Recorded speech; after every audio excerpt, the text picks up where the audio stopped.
అనంత కరుణమయుడు అపార కృపాశీలుడు అయిన సృష్టికర్త పేరుతో ప్రారంభిస్తున్నాను.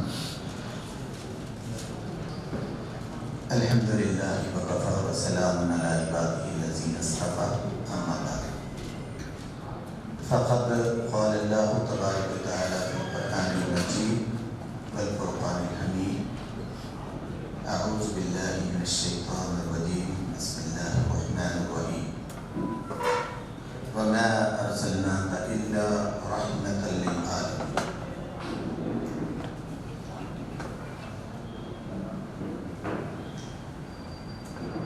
ప్రాఫెట్ ముహమ్మద్ సల్లల్లాహు అలైహి వసల్లం మరియు మత సామరస్యం అనే అంశంపై ఒక మంచి డిగ్నిఫైడ్ డీసెంట్ కార్యక్రమాన్ని నిర్వహిస్తున్న జమాత్ ఇస్లామీ హింద్ కడప శాఖ అధ్యక్షులకు, ఈ కార్యక్రమ సభ అధ్యక్షులకు, నేటి ముఖ్య గౌరవ అతిథులకు, మరి ముఖ్యంగా కార్యక్రమంలో సావధానంగా కార్యక్రమాన్ని వింటున్న సోదరులకు, పెద్దలకు, మీడియా మిత్రులకు దైవ కృప కటాక్షాలు మనందరికీ గురివుగా. ఒక సద్దుద్దేశంతో ఈ కార్యక్రమం మనం ఇక్కడ నిర్వహించుకుంటా ఉన్నాం. ఉద్దేశం ఏంటి అంటే, భారతదేశంలో ఇప్పుడే మీరు విన్నట్టు ఎన్నో కులాలు, మరెన్నో మతాలు, ఎన్నో ధర్మాలు,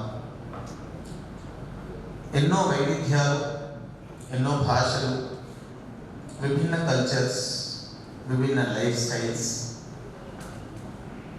మరి భారతదేశం సుభిక్షంగా, సుసంపన్నంగా, సుశాంతంగా అభివృద్ధి పయనంలో ముందుకు పయనించాలి అంటే ఇక్కడ నివసిస్తున్న ప్రజల్లో సామరస్యం చాలా చాలా ముఖ్యం. ఒకరి పట్ల ఒకరికి సదభిప్రాయం, ఒకరి పట్ల ఒకరికి మంచి నమ్మకం, నాకు చెడు చెయ్యరు, హాని చెయ్యరు అనే నమ్మకం, పటిష్టమైన బలమైన నమ్మకం ఎప్పటి వరకు అయితే విభిన్న మతావలంబికుల్లో ఉండదో అప్పటి వరకు మనం ముందుకు పయనించడం చాలా చాలా కష్టమైన విషయంగా మనందరికీ తెలిసింది. కార్యక్రమ నిర్వాహకులు ఈరోజు ఎందుకు ఈ కార్యక్రమాన్ని నిర్వహిస్తున్నారు అంటే, సెప్టెంబర్ 4వ తేదీన అరబీ క్యాలెండర్లో రబీఉల్ అవ్వల్ అనే ఒక నెల ప్రారంభమైంది. రబీఉల్ అవ్వల్ మాసంలో 12వ తేదీన ముహమ్మద్ ప్రవక్త సల్లల్లాహు అలైహి వసల్లం జన్మించిన తేదీ అది. నిజానికి ముహమ్మద్ ప్రవక్త సల్లల్లాహు అలైహి వసల్లం 571 AD ఏప్రిల్ నెలలో ఏప్రిల్ 20వ తేదీన ఆయన గారు జన్మించారు. అంటే దాదాపు 1400 సంవత్సరాల పైచిలుకు సమయం. ఇంత సుదీర్ఘ కాలం తర్వాత కూడా ముహమ్మద్ ప్రవక్త ప్రస్తావన అవసరం ఏంటి? ఆయన ఎప్పుడో బోధించిన విషయాలు, ఆచరించి చూపిన సిద్ధాంతాలు, ఆయన ప్రజల్లో బలంగా నాటిన నమ్మకాలు, ఆచారాలు, ఫిలాసఫీ అనండి, థియరీస్ అనండి, లైఫ్ స్టైల్ అనండి, లైఫ్ ఫిలాసఫీ అనండి, వాటన్నిటినీ ఈ రోజు వరకు కూడా ఎందుకు మనం ప్రస్తావించుకోవాలి అనేది ఒక పెద్ద ప్రశ్న. నిజానికి ముహమ్మద్ ప్రవక్తకి ఏ చిత్రం లేదు. మీరు బహుశా ముహమ్మద్ ప్రవక్త ఈయన అని గుర్తుపట్టడానికి ఆస్కారం, ఆనవాళ్ళు ఏమీ లేవు. ఇవి మనందరికీ తెలుసు. ఆనవాళ్ళు ఉన్న చాలా మంది నీ ప్రపంచం మరిచిపోతుంది. మనిషి సహజంగా మతిమరుపు మనిషి నయించదు. కానీ ముహమ్మద్ ప్రవక్త గతించి దాదాపు 1400 సంవత్సరాల కాలం దాటినప్పటికీ ప్రపంచ వ్యాప్తంగా అన్ని దేశాలు, 1-2 దేశాలు మినహాయిస్తే అన్ని దేశాల్లో ఈ విధమైన కార్యక్రమాలు లేక ప్రవక్త ముహమ్మద్ జన్మించిన నెలలో జరిగే ఉత్సవాలు ముఖ్యంగా ఆయన నమరు వేసుకుంటూ, ఆయన గుర్తు చేసుకుంటూ, ఆయన ఏదైతే శాంతి సందేశాన్ని ఇచ్చారో, ఆయన ఏదైతే స్నేహ భావాన్ని పంచారో, ఏదైతే సుభిక్షంగా ఉండే సిద్ధాంతాలను ప్రతిపాదించారో వాటిని మరొకసారి నెమరు వేసుకుంటూ ఆ సిద్ధాంతాలపైనే సమాజాన్ని పునర్నిర్మించుకోవడానికి, ఆ సిద్ధాంతాల ఆధారంగానే సమాజంలో ఉన్న రుగ్మతలకు సరి అయిన పరిష్కారం తెలియజేసుకోవడానికి ఒక చిన్న ప్రయత్నం జరుగుతా ఉంది. మహర్షులారా, మిలాదున్ నబీ సందర్భంగా నిర్వహించుకుంటున్న ఈ కార్యక్రమంలో మనందరికీ తెలుసు, భారతదేశం ఒక యూనిటీ డైవర్సిటీ కలిగిన దేశం. సామరస్యం అనేది, సౌహృద్భావం అనేది మనకు కనీస అవసరం. దాదాపు భారతదేశంలో 80% మంది మతాన్ని నమ్మేవారు, ధర్మాలను పాటించేవారు ఉన్నారు అని ఒక సర్వేస్ చెప్తున్నాయి. ధర్మాలను పాటించే విషయంలో విభిన్నత ఉండవచ్చు, వైవిధ్యం ఉండవచ్చు, తేడాలు ఉండవచ్చు కాక, కానీ ధర్మాన్ని, మతాన్ని నమ్మేవాడు దాదాపుగా ఒక 80% మంది ఉన్నారట. హిందూయిజం, ఇస్లాం, క్రైస్తవం, బుద్ధిజం, సిక్కిజం, జైనిజం, ఎథియిజం అంటే అసలు దేవుడు లేడు అనే ఇజం. దాదాపు భారతదేశంలో కొన్ని లక్షల మంది దేవుడు లేడు అనేవాళ్ళు కూడా ఉన్నారు. వాళ్ళకు కూడా ఒక ఇజంగా మనకు తెలిసిన అంశం. దాదాపు 83 విభిన్న ధర్మాలను పాటించేవారు కూడా మన భారతదేశంలో ఉన్నారు. డైవర్స్ పాపులేషన్, డైవర్స్ బిలీఫ్స్ ఉన్న దేశం మన దేశం. మనకు కావాల్సింది ఏంటి? Understanding, mutual respect, mutual cooperation.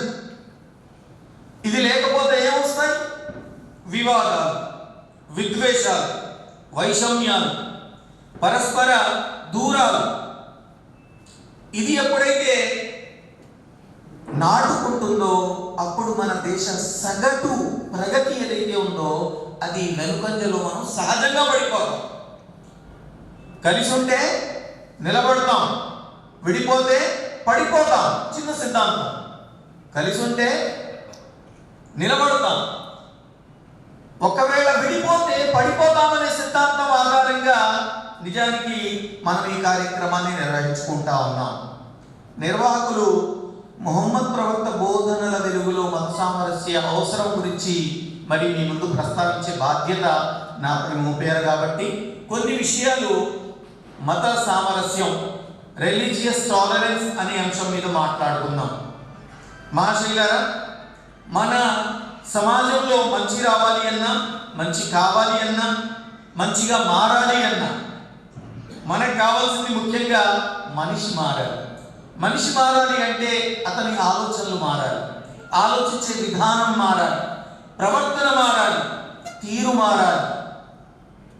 అదేవిధంగా ఇవన్నీ ఎప్పుడైతే మారుతారో సహజంగా వ్యక్తిత్వం మారిపోతుంది, పర్సనాలిటీ చేంజ్ అనేది సంభవిస్తుంది.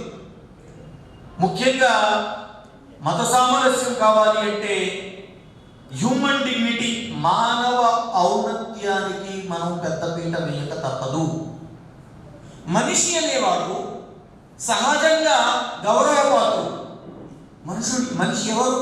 ముస్లిమా, క్రైస్తవుడా, బ్రాహ్మణ, రెడ్డి కులానికి సంబంధించిన వ్యక్తి, లేదా ఇంకో సామాజిక కులానికి సంబంధించిన వ్యక్తి, ఎస్సీయా, ఎస్టీయా,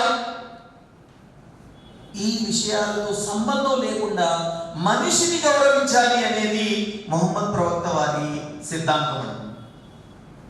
ఖురాన్లో దానికి ఒక చిన్న బేస్ ఏంటి అంటే వలఖద్ కర్రమ్నా బనీ ఆదం, మేము మనిషికి ఔన్నత్యాన్ని ప్రసాదించాం. పుట్టుకతోనే మనిషి గొప్పవాడు, పుట్టుకతో మనిషి ఉన్నతుడు. కానీ అతను గొప్పవాడు కావాలి అన్నా, అల్పుడు కావాలి అన్నా అతని ప్రవర్తనపై ఆధారపడుతుంది. ఔన్నత్యం అనేది అతని ఆచారం ద్వారా బయటపడుతుంది.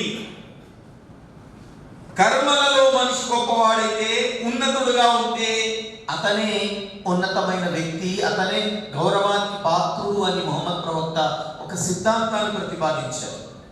ఇన్న అక్రమకుం ఇందల్లాహి అత్ఖాకుం అనే వాక్యం ద్వారా. అంటే మీలో ఉన్నతుడు ఎవరు అంటే, గొప్ప వ్యక్తి ఎవరు అంటే, ఎవరి ఆచారాలు, ఎవరి బిహేవియర్, ఎవరి మైండ్ సెట్, ఎవరి పర్సనాలిటీ, ఎవరి ఫేస్ ఫీలింగ్స్, ఎవరి బాడీ లాంగ్వేజ్ అయితే బాగా ఉంది. బాగా అంటే యాక్సెప్టబుల్గా ఉంది, రెస్పెక్ట్ఫుల్గా ఉంది, హానర్డ్గా ఉందో, సాఫ్ట్గా ఉందో, డీసెంట్గా ఉందో, అతను నిజానికి జనాలందరిలో గొప్ప. ఇప్పుడు ఇంతకు ముందు ఖురాన్ పఠించిన వాక్యాలలో చాలా ముఖ్యమైన వాక్యాలు వచ్చాయి. నేను స్టేజ్ మీద నిలబడి మాట్లాడుతున్నాను. నేను గొప్పవాడినా లేకపోతే ఆ మౌలవి గారు గొప్పవాడా? స్టేజ్ పై కూర్చున్న వ్యక్తులు గొప్పవాళ్ళ?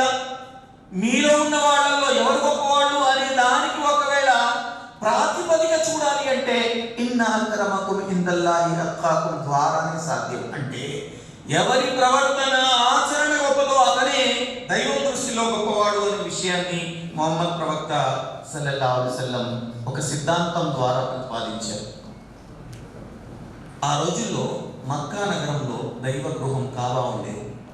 ఆ కాబా గృహం అంటే ఇప్పటికీ ఆ రోజుకి చాలా ఉన్నతమైన గౌరవప్రదమైన కట్టడం అది దాని పై ఎక్కమని ఒక నీగ్రో జాతి వ్యక్తి అయిన, వెనుకబడిన, అదేవిధంగా దళిత సంఘానికి సంబంధించిన ఒక వ్యక్తి హజరత్ బిలాల్ను మొహమ్మద్ ప్రవక్త సల్లల్లాహు అలైహి వసల్లం కాబా గృహంపై ఎక్కించి అజాన్ ఇప్పించారు. అప్పుడు ఏమైంది? దైవ గృహం ఒక అతి సామాన్యమైన వ్యక్తి పాదాల చెంత వచ్చేసి. ప్రేమిని సోదరులారా, దీని ద్వారా మొహమ్మద్ ప్రవక్త ఇంట్రొడ్యూస్ చేసిన వ్యవస్థ ఏంటి అంటే మనిషి ఆచరణ ద్వారానే గొప్పవాడు. అదే విషయాన్ని మనం ఇప్పటికీ మస్జిద్లో మీరు ఎప్పుడైనా వెళ్ళి చూస్తారు. మస్జిద్లో ఏ ఉన్నతమైన హోదా ఉన్న వ్యక్తి అయినా సరే ఎక్కడ స్థానం లభిస్తే అక్కడే నిలబడాలి.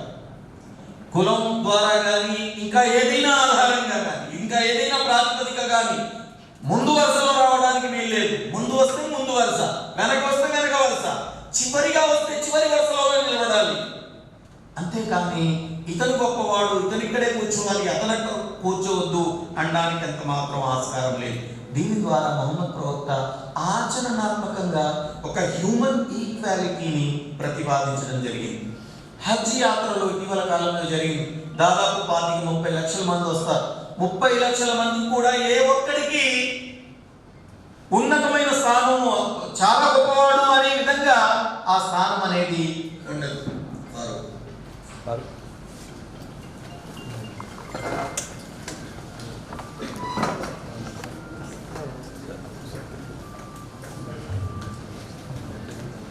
టీడీపీ పాలిట్ బ్యూరో మెంబర్ గారు శ్రీ ఆర్ శ్రీనివాస్ రెడ్డి గారు వారిని సాధారణంగా వేదికపైకి ఆహ్వానిస్తున్నారు. Welcome sir, welcome.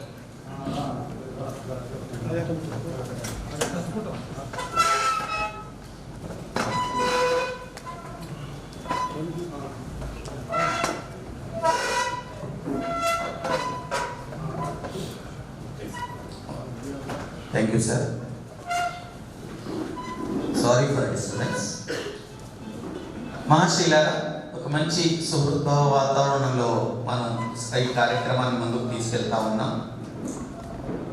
కాబట్టి మొహమ్మద్ ప్రవక్త సల్లల్లాహు అలైహి వసల్లం మత సామరస్యానికి ఇచ్చిన మొదటి సిద్ధాంతం ఏంటి అంటే వ్యక్తి జన్మతః గొప్పవాడు కాదు, ఆచరణల ద్వారానే అతని గొప్పతనం అనేది సాధ్యం అనే విషయాన్ని మొహమ్మద్ ప్రవక్త సల్లల్లాహు అలైహి వసల్లం బోధించడం జరిగింది.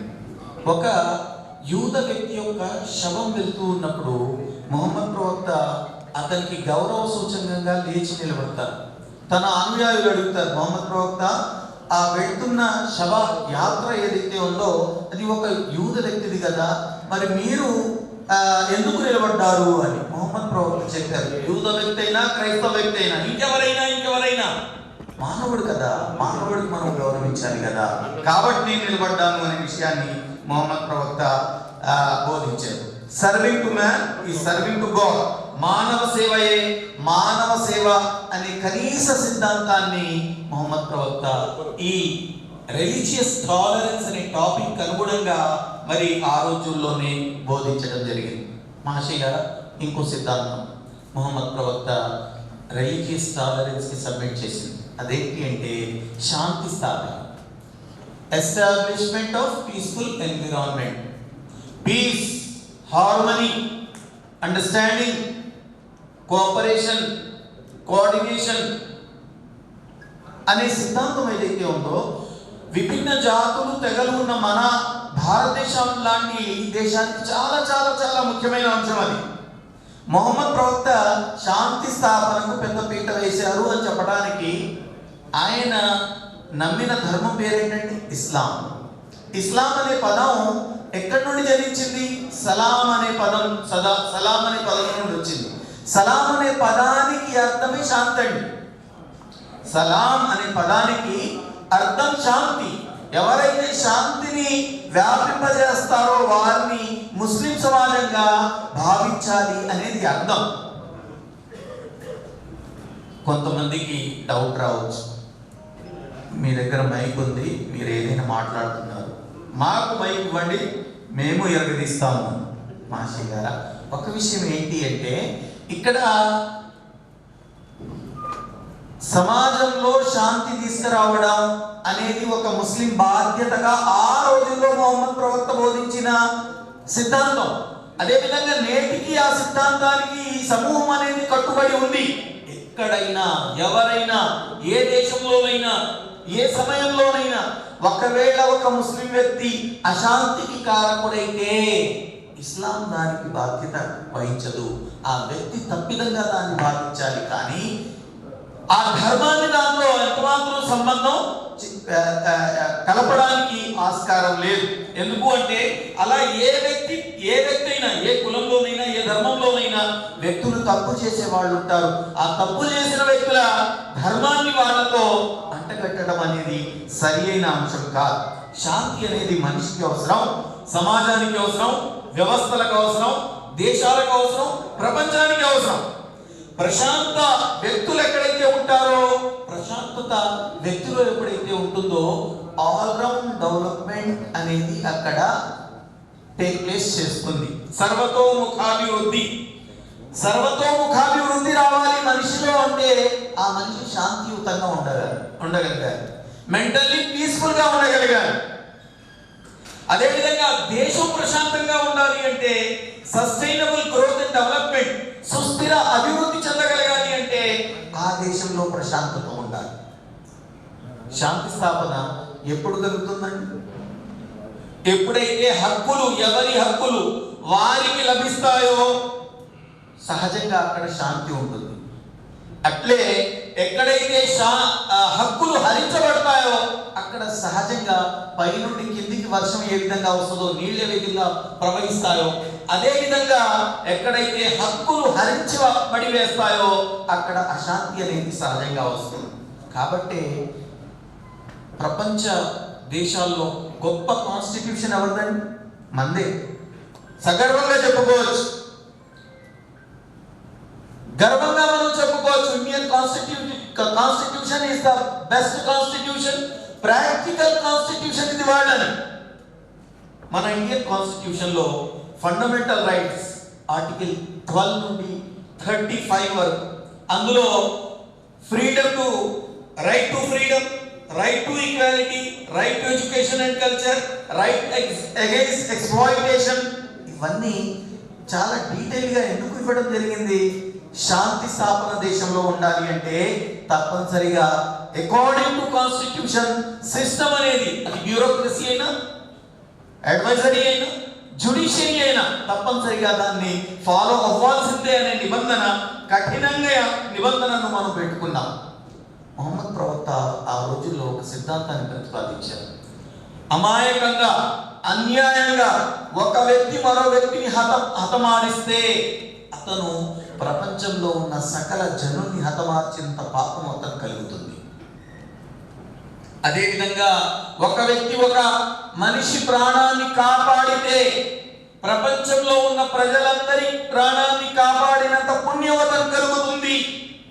ఖురాన్ వాక్యం స్పష్టంగా ఉంది. మన్ ఖతల నఫ్సన్ బిగైరి నఫ్సిన్ ఔ ఫసాద ఫిల్ అర్ది ఫకఅన్నమా ఖతలన్ నాస జమియా వమన్ అహ్యాహా ఫకఅన్నమా అహ్యన్ నాస జమియా. ఇదే సిద్ధాంతం. రిలీజియస్ టాలరెన్స్ కి శాంతి స్థాపన అనేది, అదే విధంగా మనిషికి ఉన్నతమైన స్థానం కల్పించాలి అనేది చాలా ముఖ్యమైన సిద్ధాంతాన్ని వాళ్ళు మనం ఆచరణాత్మకంగా ప్రాక్టీస్ లో పెట్టాల్సిన అవసరం. మహాత్మా గాంధీజీ గారు మొహమ్మద్ ప్రవక్త గురించి అందుకోసమే బహుశా ఈ విషయాలు చెప్పారు.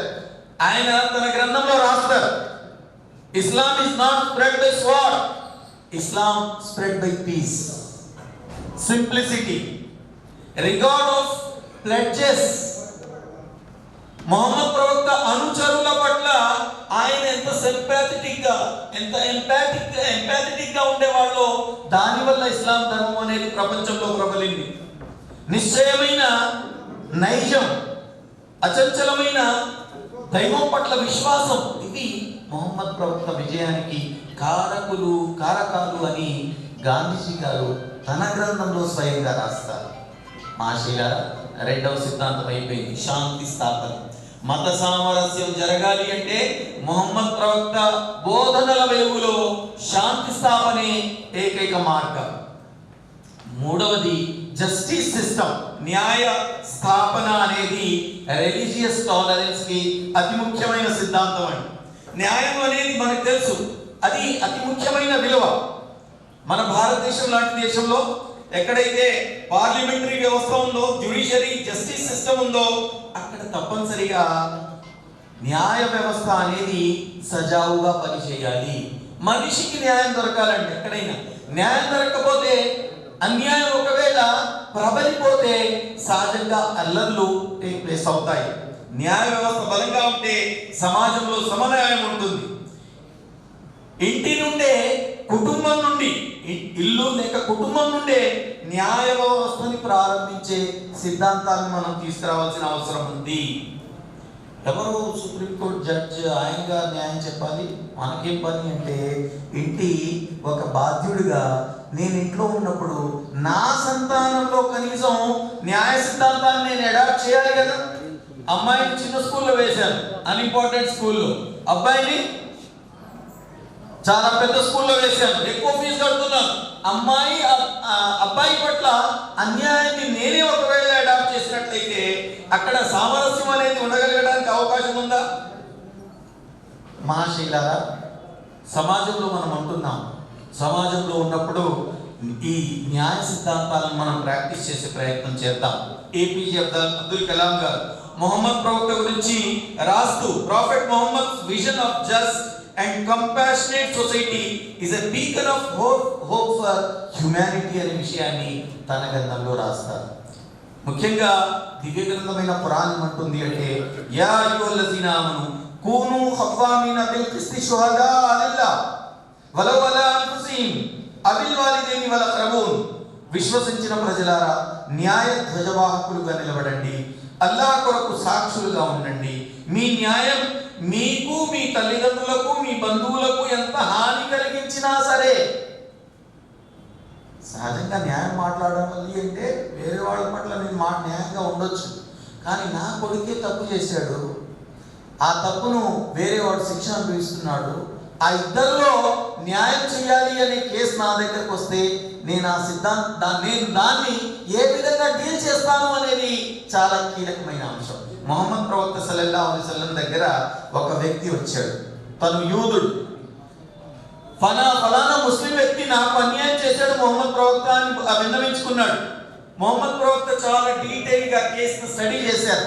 స్టడీ చేసిన తర్వాత కంక్లూజన్ ఏమొచ్చారు అంటే, నిజంగానే ఆ యూద వ్యక్తి న్యాయంపై ఉన్నాడు, ఆ ముస్లిం వ్యక్తి అన్యాయం చేశాడు అనే అభిప్రాయానికి వచ్చిన తర్వాత మొహమ్మద్ ప్రవక్త జస్టిస్ ఆ యూద వ్యక్తి ఫేవర్లో ఇవ్వడం జరిగింది. ఖురాన్ అదే చెప్తుంది, న్యాయం, మీ సత్యం, మీ ధర్మం మీ దగ్గరి వ్యక్తులకు, వాళ్ళ అభిప్రాయాలకు లేక వాళ్ళ యొక్క ప్రయోజనాలకు వ్యతిరేకంగా ఉన్నప్పటికీ దానిపై నిలకడగా ఉంటాయి. కాబట్టి జస్టిస్ సిస్టమ్ అనేది డీటెయిల్గా మాట్లాడుకోవచ్చు. నాకు ఇచ్చిన సమయంలో నేను కొన్ని బేసిక్స్ మాత్రమే మొహమ్మద్ ప్రవక్త రిలీజియస్ టాలరెన్స్ కోసం ప్రతిపాదించిన సిద్ధాంతాల్లో కొన్ని మాత్రమే ప్రస్తావిస్తున్నాను. నా తర్వాత వచ్చే వ్యక్తులు డీటెయిల్గా మాట్లాడటానికి అవకాశం ఉంది. ఇంకా మొహమ్మద్ ప్రవక్త రిలీజియస్ టాలరెన్స్ కి సంబంధించి ఇచ్చిన ఇంకో సిద్ధాంతం థియరీ ఆఫ్ హ్యాపీనెస్.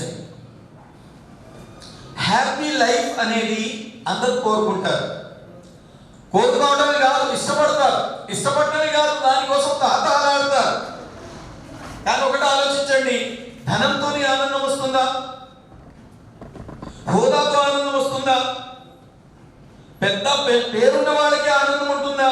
మిగతా వాళ్ళకు ఆనందం ఉంటుందా? అంటే వాస్తవానికి ఆనందం అనేది మనిషి క్రియల మీద, ఆలోచనల మీద ఉంటున్నాడు.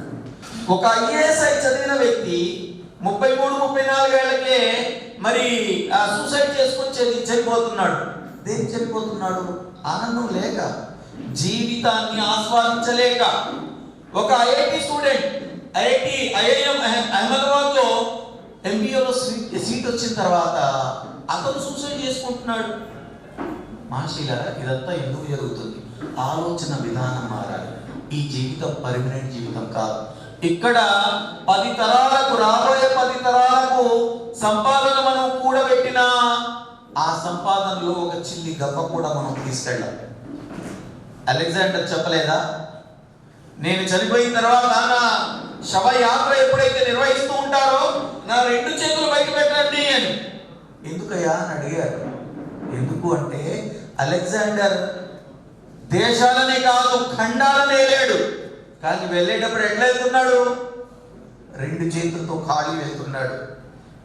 మొహమ్మద్ ప్రవక్త సల్లల్లాహు అలైహి వసల్లం ఆ రోజుల్లో చెప్పిన సిద్ధాంతం ఏంటి అంటే, try to be happy, try to be rightful. Righteousness, నీతి, నిజాయితీ, సఖ్యత అనేవి మనిషికి ఆనందాన్ని ఇవ్వగలవు. కానీ కేవలం ధనం మాత్రమే కాదు. అఫ్ కోర్స్ ధనం కూడా హ్యాపీ, ధనం వల్ల కూడా హ్యాపీనెస్ వస్తుంది, దాన్ని తిరస్కరించడానికి లేదు. ఇంకా ఇతరేతర అంశాలు కూడా, మంచి ఆరోగ్యం కూడా మనిషికి హ్యాపీనెస్ ఇస్తుంది. కానీ అంతకంటే మనం సమాజంలో నివసిస్తున్నాం కాబట్టి పరస్పరం ప్రేమ, ఆప్యాయత, అనురాగాలు, అనుబంధాలు ఎప్పుడైతే మన మధ్యలో సాఫ్ట్గా ఉంటాయో అప్పుడే మొహమ్మద్ ప్రవక్త సల్లల్లాహు అలైహి వసల్లం చెప్పినట్టు ఆనందం అనేది వస్తుంది. ఒకసారి ఒక మక్కా నగరంలో మొహమ్మద్ ప్రవక్త దారిన వెళ్తూ ఉన్నారు. ఒక వృద్ధ మహిళ తన సామాన్ను మూట కట్టుకొని అక్కడ నిలబడి ఉంది. మొహమ్మద్ ప్రవక్త అడిగారు, అమ్మా ఏంటి, ఎక్కడికి వెళ్తున్నావు, ఇక్కడ ఎందుకు నిలబడ్డావు అని. అయ్యా, నేను ఫలానా చోటికి నేను వెళ్ళాలి అంటే మొహమ్మద్ ప్రవక్త ఆ మూటను తన తల మీద పెట్టుకొని ఆ వృద్ధ మహిళతో మాట్లాడుకుంటూ వెళ్తూ ఉన్న పరిస్థితి. ఆ సందర్భంలో మొహమ్మద్ ప్రవక్త అడిగారు, ఎందుకు వెళ్తున్నావు, మంచి నగరం కదా, ఇక్కడ మెయిన్ టౌన్ వదిలిపెట్టి ఎక్కడికో ఎందుకు వెళ్ళిపోతున్నావు అంటే అప్పుడు ఆ మహిళ అన్నది, అయ్యా, ఎవరో ఒక మొహమ్మద్ అనే వ్యక్తి వచ్చాడట, ఆయన ధర్మాలను మార్చేస్తున్నాడట.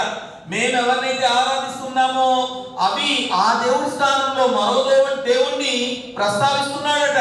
కాబట్టి నేను ఆయన మాట వినదలుచుకోవట్లేదు, ఆయన సిద్ధాంతాన్ని ఆచరించదలుచుకోవట్లేదు, కాబట్టి ఊరెళ్ళి వెళ్ళిపోతున్నాను. ఎవరికన్నది? మొహమ్మద్ ప్రవక్తకే అన్నది. సరే, మొహమ్మద్ ప్రవక్త అప్పుడు అనలేదు, అమ్మా ఆ వ్యక్తి నేనే అని. ఆ వృద్ధ మహిళతో మాటలు కలుపుకుంటూ ముందుకు వెళ్ళారు. ఎక్కడైతే ఆ మహిళ డెస్టినేషన్ వచ్చిందో ఆ మూట కిందికి పెట్టేశారు. వెళ్తూ ఉన్నారు అక్కడి నుండి. అప్పుడు ఆ వృద్ధ మహిళ అడిగింది, అయ్యా నువ్వు ఎవరు?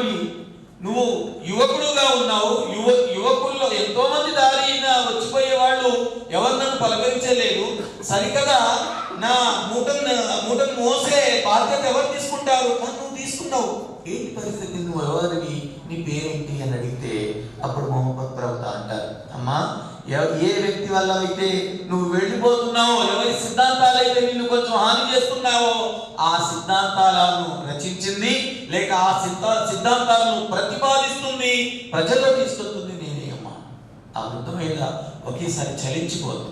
వెంటనే ఆ యువకుడిని మరి ఆ దగ్గరకు వచ్చి మాట్లాడి ఆయన సిద్ధాంతాన్ని అంగీకరించడానికి సిద్ధమైపోతుంది. ఆశీలారా, మొహమ్మద్ ప్రవక్త మక్కా నగరం వదిలి మదీనా నగరానికి వెళ్తారండి 13 years తర్వాత. మీరు హిస్టరీ ఆఫ్ ప్రాఫెట్ మొహమ్మద్ చదివితే తెలిసింది. అక్కడ విభిన్న తెగలు, విభిన్న జాతులు, వైషమ్యాలు, కొట్లాటలు చాలా ఉన్నాయి ఆ సమయంలో. అక్కడికి వెళ్ళగానే మొహమ్మద్ ప్రవక్త మదీనా ప్యాక్ట్ పేరిట ఒక రూల్స్ అండ్ రెగ్యులేషన్స్తో కూడిన ఒక మంచి మీసాకి మదీనా పేరిట ఒక సిద్ధాంతాన్ని డెవలప్ చేస్తారు. అందులో ఏంటి? ఫస్ట్ సొసైటీ ఏ విధంగా ఉండాలి, ఎందుకు వైషమ్యాలు వస్తున్నాయి, ఆ తెగకు ఈ తెగకున్న వైషమ్యం ఏంటి, దానికి కారణాలు ఏంటి, దాన్ని పరిష్కరించే పని మొహమ్మద్ ప్రవక్త 2-3 సంవత్సరాలు చేసిన తర్వాత మదీనా నగరం శాంతి నగరంగా మారిపోతుంది. అంటే ఇక్కడ చెప్పడానికి ప్రతిపాదించిన సిద్ధాంతం ఏంటి అంటే, సహజంగా మనం ఒకరి పట్ల ఒకళ్ళం కలిసిమెలిసి ఉంటేనే హ్యాపీనెస్ అనేది సంభవిస్తుంది. బ్రదర్హుడ్, సోదర భావం కూడా ఒక కీలకమైన అంశం, ఒక ముఖ్య అంశం. ముఖ్యంగా రిలీజియస్ టాలరెన్స్ అంశం వెలుగులో చూసినట్లయితే భాయిచారా లేక బ్రదర్హుడ్ అనేది, సోదర భావం అనేది చాలా ముఖ్యం. అందుకోసమే మొహమ్మద్ ప్రవక్త రోజుల్లో ఒక వాక్యం ఆధారంగా సిద్ధాంతాన్ని ప్రతిపాదించారు. ఏంటది? యా అయ్యుహన్నాస్ ఇన్నా ఖలక్నాకుం మిన్ జకరి వ ఉన్సా వజఅల్నాకుం షుఊబన్ వ ఖబాయిల లితారఫు ఇన్న అక్రమకుం ఇందల్లాహి అత్ఖాకుం. అర్థం ఏంటి అంటే, ఓ మానవులారా, మిమ్మల్ని ఒకే స్త్రీ జంట, ఒక పురుషుడు ఒక స్త్రీ నుండి జనించాం. మిమ్మల్ని విభిన్న జాతులుగా, విభిన్న తెగలుగా ఎందుకు డివైడ్ చేశాము అంటే, మీరు ఒకరినొకరు ఐడెంటిఫై చేసుకోగలగాలి అని మాత్రమే. తగాదాలు పెట్టుకోవాలని కాదు, దూరాలు పెంచుకోవాలని కాదు. ధర్మం పేరిట, మతం పేరిట దూరాలు పెంచుకోకండి. మనిషిగా దగ్గర అవ్వండి. మానవత్వం, హ్యుమానిటీ అనేది డెవలప్ చేయండి అనే సిద్ధాంతాన్ని మరి ఆ రోజుల్లో మొహమ్మద్ ప్రవక్త మానవులంతా ఒకటే అనే సిద్ధాంతాన్ని ఇచ్చారు. మానవులంతా, ఎవరైనా హిందువులైనా, ముస్లింలైనా, క్రైస్తవులైనా, ప్రపంచంలో ఏ విషయంలో ఎక్కడ ఉన్నా సరే, ఎన్ని మతాలు కులాలు ఉన్నా, ఈ దేశంలో మరి అలాంటి సిద్ధాంతం సాధ్యమేనా అంటే సాధ్యం. కాబట్టి ఇప్పటిదాకా మనం సామరస్యంగా ఉండగలుగుతున్నాం. ఎక్కడైనా సోదర భావానికి, ప్రేమ ఆప్యాయతకు ఒకవేళ ఏదైనా గండి కొడుతూ ఉన్న శక్తులు ఎవరైనా కనిపిస్తే వారిని నివారించే ప్రయత్నం మనం చేయాలి. పరస్పర నమ్మకాలు పెంచుకుందాం, పరస్పర సహాయ సహకారాల్ని పెంచుకునే ప్రయత్నం చేద్దాం. స్వామి వివేకానంద గారు మొహమ్మద్ ప్రవక్త సల్లల్లాహు అలైహి వసల్లం గురించి చెప్తూ అంటారు, Mohammed's heart was full of sympathy and compassion. ఈ విధంగా పరస్పర సంబంధాలు, మాషీలరా చివరి 4-5 minutes నేను ముగించాలని ఇప్పుడే మరి చిట్టి రావడం జరిగింది. పరస్పర సంబంధాలు, interpersonal relations, it's a very big topic in today's world.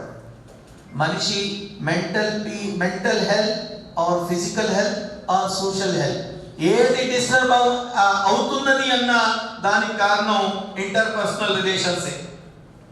Sarojini Naidu గారు మొహమ్మద్ ప్రవక్త ప్రతిపాదించిన ఒక సిద్ధాంతం గురించి చెప్తూ అంటారు, మొహమ్మద్ ప్రవక్త was a torch bearer in the darkness. చీకటిలో వెలుగు జిమ్మే మరి ప్రసరింపజేసిన వ్యక్తి మొహమ్మద్ ప్రవక్త అని సరోజిని నాయుడు గారు తమ పుస్తకంలో చెప్పడం జరిగింది.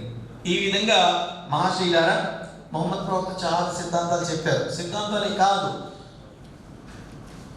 ఇంకో విషయం తెలుసా? ఇటీవల కాలంలో ఒక వ్యక్తి ఒక గొప్ప పుస్తకాన్ని రాశాడు. అందులో the 100 leaders, the 100 influential personalities of the world, అందులో మొహమ్మద్ ప్రవక్త నెంబర్ 1 పొజిషన్ ఇచ్చాడు.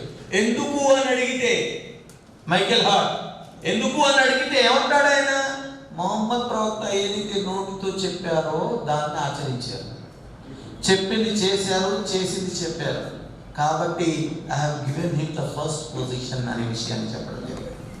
తల్లిదండ్రుల సేవ ప్రాథమిక కర్తవ్యం అనే విషయాన్ని ఆయన బోధించారు. కూలివాని చెమట ఆరక ముందే అతని కూలి చెల్లించండి అని హెచ్చరించారు సమాజాన్ని. మహిళ పట్ల జాగరూకతతో ఉండండి. ఎందుకు అంటే ఆమెను తల్లిగా, చెల్లిగా, కుమార్తెగా గౌరవించే కనీస బాధ్యత మీ అందరిది అని బోధించడం జరిగింది. పొరుగువాడు ఆకలితో ఉంటే నువ్వు కడుపు నిండా తిని దైవ ఆరాధన చేసిన సుఖం లేదు అని బోధించారు.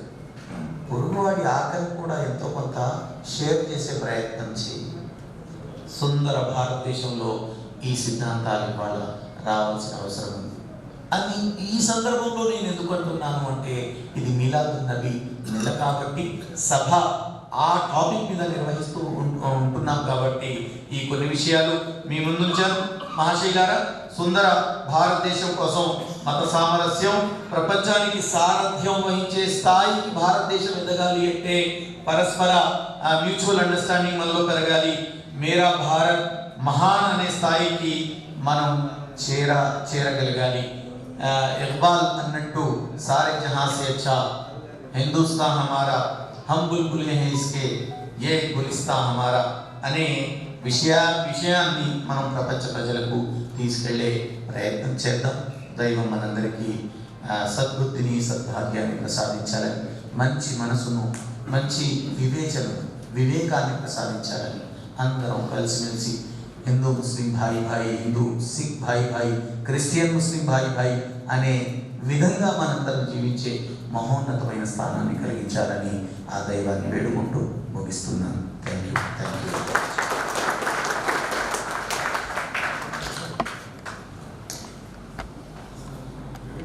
Thank you sir, thank you very much. ప్రవక్త ముహమ్మద్ సల్లల్లాహు అలైహి వసల్లం వారి బోధనల ప్రారంభం సోదరభావం, సమానత్వం, మానవ సేవ, సహిష్ణుత, సౌభ్రాతృత్వం, చివరిగా పరమతనం. ఇవి సాదిక్ అహ్మద్ గారు మన ముందుంచడానికి ప్రయత్నించారు. చిన్న ఒక అనౌన్స్మెంట్ అండి ముస్లిం సోదరుల కొరకు. ఇషా నమాజ్ దగ్గరలో ఉన్నటువంటి మస్జిద్ ధన్మండిలో కోరుకున్నాము. సరిగ్గా इशा की नमाज खरीब में धनमंडी मस्जिद में जमात के साथ अदा की जाएगी प्रोग्राम के बाद। तो मुस्लिम भाइयों से गुजारिश की जाती है कि वो प्रोग्राम के इख्तिताम तक प्रोग्राम हाल में रहे। Thank you. ఆ తర్వాత మా ముఖ్య అతిథి శ్రీ ఆర్ శ్రీనివాస్ రెడ్డి గారు, టీడీపీ పాలిట్ బ్యూరో మెంబర్. వారిని నేను సాధారణంగా ఆహ్వానిస్తున్నాను. వారి అభిప్రాయాన్ని మన ముందు